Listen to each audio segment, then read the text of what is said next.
mentioned Bucha, and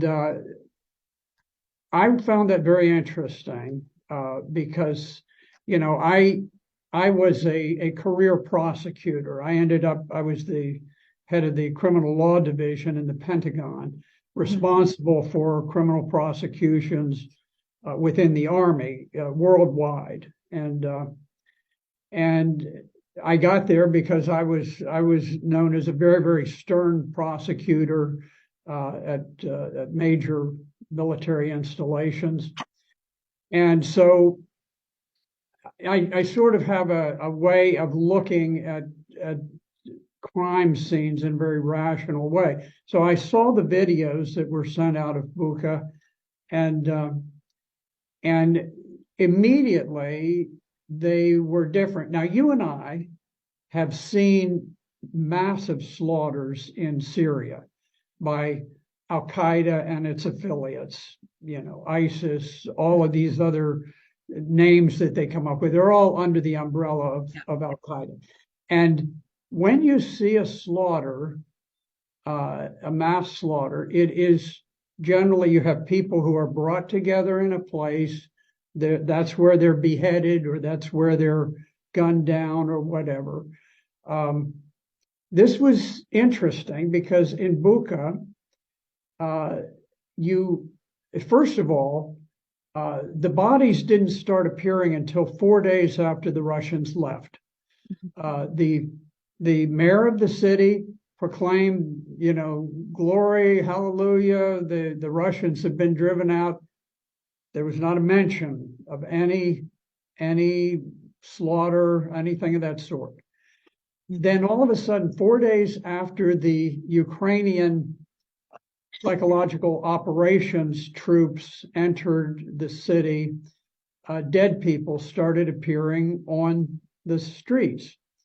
And they showed videos of, out the window where they're driving along, and here would be a dead person. Over there would be a dead person. 100 feet further, there was a dead person. All of them right on the side of the street with their hands zip tied behind them, just the same way that the Ukrainian soldiers zip tie all of their prisoners.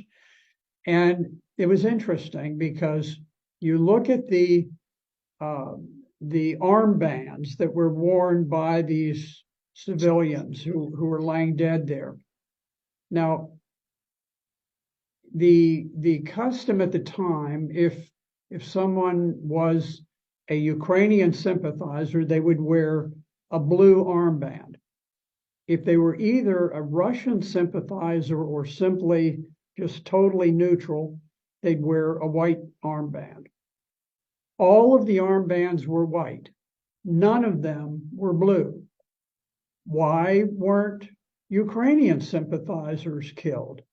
Why only Russian sympathizers? Why would the Russians choose to kill Russian sympathizers as they're leaving town? Now, the Russians had occupied Bucha for over a month. I don't know how long it was. And if they had decided they were going to execute some people, why not round them up, take them out in the woods, slaughter them, bury them, and get rid of the evidence? Mm-hmm. That's the way.